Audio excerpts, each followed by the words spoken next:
Pinakakasuhan na ng Justice Department ng qualified human trafficking si Alice Guo at iba pang sangkot sa mga iligal na aktibidad sa Pogo sa Bamban, Tarlac. Nakatutok si Salima Refran. 6 na buwan matapos salakayin ng Pogo na Zunyo One Technology sa higanting Baofu compound sa Bamban, Tarlac dahil sa mga sumbong ng torture, illegal detention, kidnapping, forced labor at scamming activities, pinakakasuhan na ng Department of Justice si dismissed Bamban Mayor Alice Guo o Guo Waping ng qualified human trafficking. Lumalabas dito na may prima facie evidence of reasonable certainty of conviction laban kay Mayor Alice Guo at sa mga ibang respondents basta makapakita na may kinalaman ka sa pagtayo, sa pag-organize ng isang negosyo o isang kumpanya na nadawit sa human trafficking, maaari kang makasuhan ng human trafficking. Hindi pinansin ng panel of prosecutors ang inihaing counter affidavit ni Guo na ninotaryo noong August 14, panahong wala na sa bansa si Guo at kanyang mga kapatid. Hindi natin talaga matatanggi na madaming delaying tactics na isinagawa yung mga abogado ni Mayor Alice Guo. Pinakamalala doon, yung huling ginawa nila, no?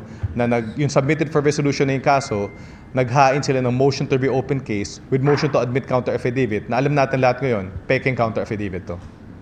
Pinakakasuhan rin ng foreign business partners ni Guo sa Baofu Land Development, ang Chinese fugitive na si Wang Jiang at sina Zhang Ruijin at Lin Baoying na sangkot sa money laundering sa Singapore.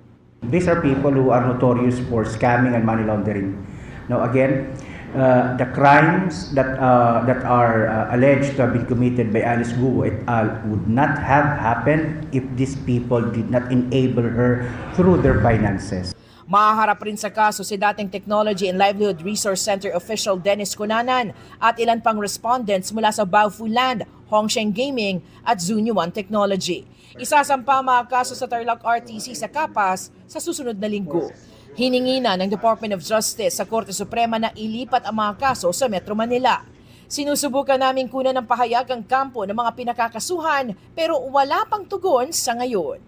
Bukod sa qualified human trafficking at kasong graft, nahaharap rin si Guo sa kanselasyon ng kanyang birth certificate sa Tarlac RTC, kuwaranto sa Manila RTC at deportation case sa Bureau of Immigration.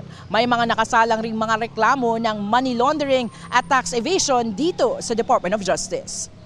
Para sa GMA Integrated News, Salima Refran, nakatutok 24 oras. At kaugnay sa ipinasasampang kasong qualified human trafficking, wala pa raw natatanggap na anumang resolusyon mula sa Justice Department ang kampo ni Dennis Cunanan. Ayon sa abogado ni Cunanan, hindi nila ito inaasahan. Sa mga reklamong hawak ng DOJ kasi, wala umanong mababasang ebidensya na konektado si Cunanan sa anumang conspiracy. Sa Senado, lumabas na may mga dokumentong nagsasaad umano na si Cunanan ang nag-apply para sa Pogo license ng Pogo sa Porac, Pampanga at minsang naging kinatawa naman ng Pogo sa Bamban, Tarlac.